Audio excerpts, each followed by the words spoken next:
शंकर को कौन सा जल चढ़ाने की शंकर प्रसन्न हो जाए।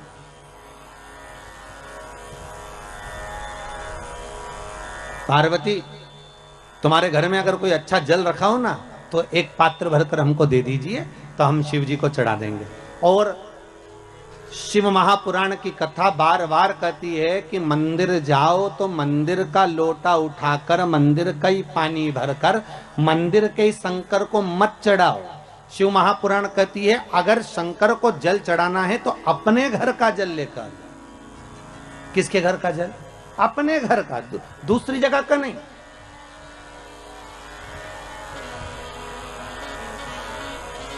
आपके द्वारा लाया गया, आपके द्वारा लेकर गया हुआ जल। अब पार्वती जी से लक्ष्मी जी ने एक लोटा पानी मांग लिया और वो जल ले जाकर लक्ष्मी जी जैसे ही पहुंची बैकुंठ में, भगवान शंकर को देखा, शंकर जी को देखकर लक्ष्मी जी ने एक लोटा पानी शिव जी पे डाल दिया। शंकर भगवान, अब अभी तो भगवान विष्णु को बोलना था हर हर महादेव, शंकर भगवान खुद बोल दिया हर हर महादेव। तो जैसे ही बोले हर हर महादेव तो भगवान विष्णु समझ गए जरूर कुछ गड़बड़ हो गई हो। तो भगवान विष्णु ने पूछ लिया भोलेनाथ जी से, प्रभु क्या बात है, आप हर हर महादेव बोल दिए। शंकर भगवान बोले बात इतनी सी है कि बताओ पानी भी हमारे घर का लेके आइए, जो चढ़ा रही है वो पानी भी हमारे घर का। एक मुखी से लेकर 14 मुखी तक रुद्राक्ष की महत्वता कही गई है शिव महापुराण के अंतर्गत। और एक मुखी से लेकर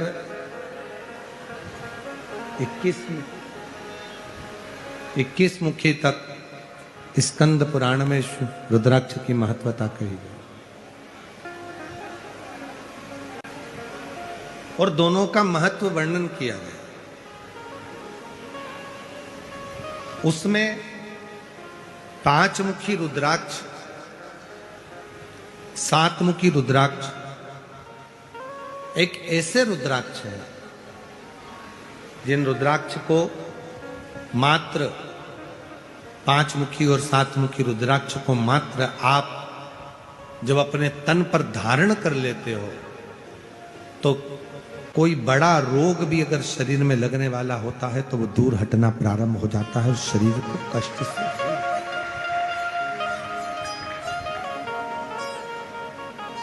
पंचानंद रूपी 5 मुखी रुद्राक्ष जो पंचानंद रूपी है, 5 मुखी रुद्राक्ष जो पंचामुख,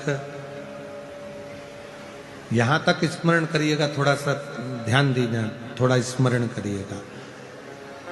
यदि आवाज नहीं आ रही है, पंडाल की आवाज खोलो, नीचे पंडाल में आवाज बढ़ाइए। वर्णन एक बड़ा सुंदर भाव कहा गया। यदि मान लो शरीर में कोई गांठ पड़ गई, डॉक्टर ने कह दिया ये गांठ गल नहीं रही है, दवाइयां ले रहे हो, औषधियां ले रहे हो, और हमने पहले भी कथा में कहा कि डॉक्टर शंकर का एक रूप होता है, डॉक्टर शिव का एक रूप है। शिव महापुराण की कथा डॉक्टर को शिव मानती है, डॉक्टर को शंकर का एक स्वरूप मानती है। और मान लो शरीर में कोई गांठ आ गई, कोई गठान शरीर के अंदर आ गई और वो गल नहीं रही, या रजोधर्म से जुड़ी हुई कोई प्रॉब्लम खड़ी हो जाती है। कई माताओं को रजस्वला धर्म के समय पर बहुत तकलीफें होती हैं, या रजस्वला धर्म में जुड़ी हुई कोई प्रॉब्लम हो जाती है, तो उसका लिए भी महाराज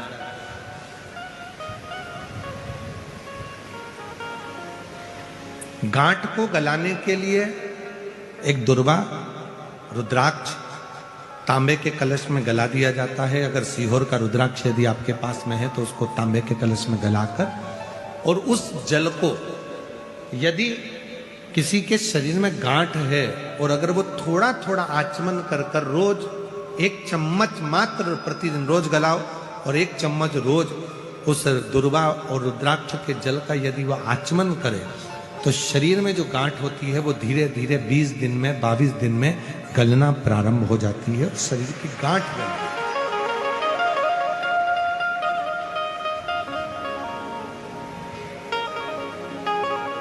उस रुद्राक्ष में इतनी मूलता होती है, इतनी मूलता होती है। जैसे 5 मुखी रुद्राक्ष है, 7 मुखी रुद्राक्ष है, ये प्रत्येक जो रुद्राक्ष है, रुद्राक्ष कभी भी फैशन के लिए नहीं पहना जाता है, रुद्राक्ष हमेशा संरक्षण के लिए पहना जाता है।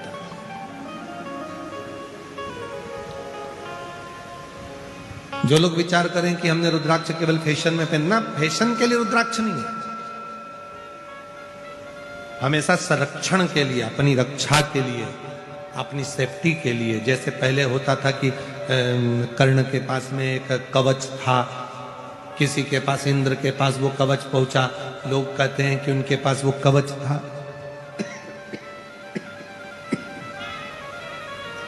शिव महापुराण की कथा कहती है, आप इतना तप नहीं कर सकते कि आपके पास कोई कवच आए, आप इतनी साधना नहीं कर सकते कि आपके पास कोई कवच आए।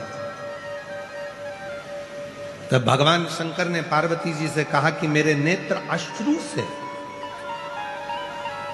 जो ये रुद्राक्ष का पौधा उत्पन्न हुआ है और इसका जो फल है, अगर किसी मनुष्य के शरीर पर रुद्राक्ष अगर उसके गले में पड़ा हुआ है तो समझ लेना कि शिव उसका कवच बनकर उसके सामने खड़े हैं। एक रुद्राक्ष,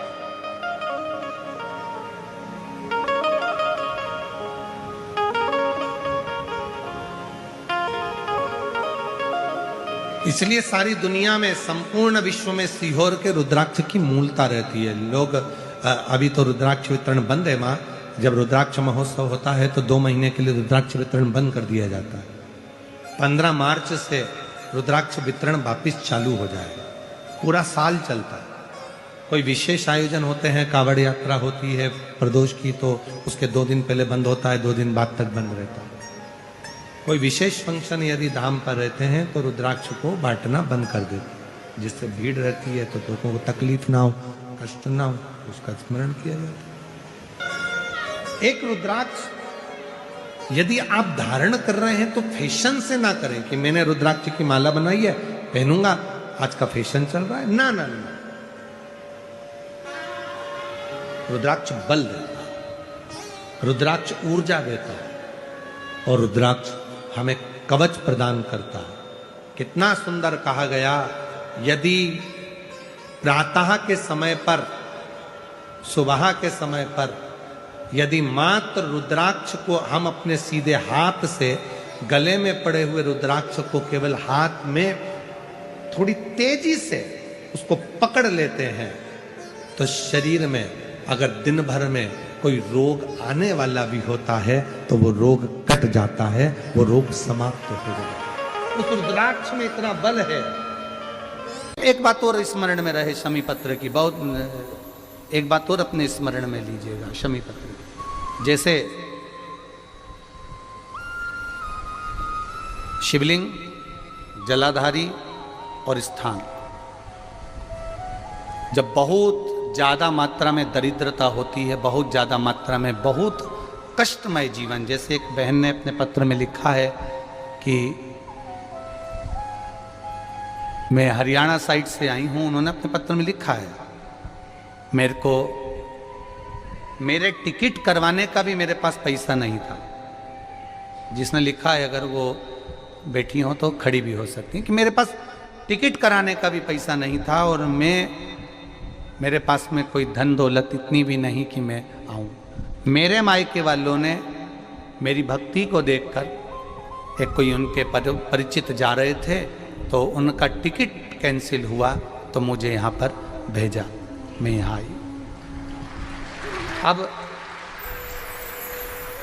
जब आपको लगता है कि इतनी दरिद्रता जीवन में है, इतना, और ऐसा नहीं है, मनुष्य के जीवन में बहुत सुख दुख तो चलता रहता है। मानव का देह है, ये तो चलना है, जीवन पर्यान चलना है, सुख दुख चलेगा, यश अपयश चलेगा। लगे तुमको कि हाँ, और आप सबसे निवेदन करना चाहूंगा, आपका मन है कि सीहोर आए, आपका मन है कुबेरेश्वर धाम आए, आपका चित्त है, आपका मन है कि हमें कुबेरेश्वर बाबा के धाम पहुंचना है, सीहोर पहुंचना है, मां सीवन के तट पर पहुंचना है, सिद्धपुर नगर सीहोर की एक एक कंकड़ का दर्शन करना है, 108 शिवालय का स्मरण करना है। चिंतामन गणेश और श्री हनुमान फाटक का, खेड़ापति सरकार का, मनकामेश्वर का दर्शन करना है, भूतेश्वर का दर्शन करना है, कुबरेश्वर का दर्शन करना है। जब तुम्हारी चित्त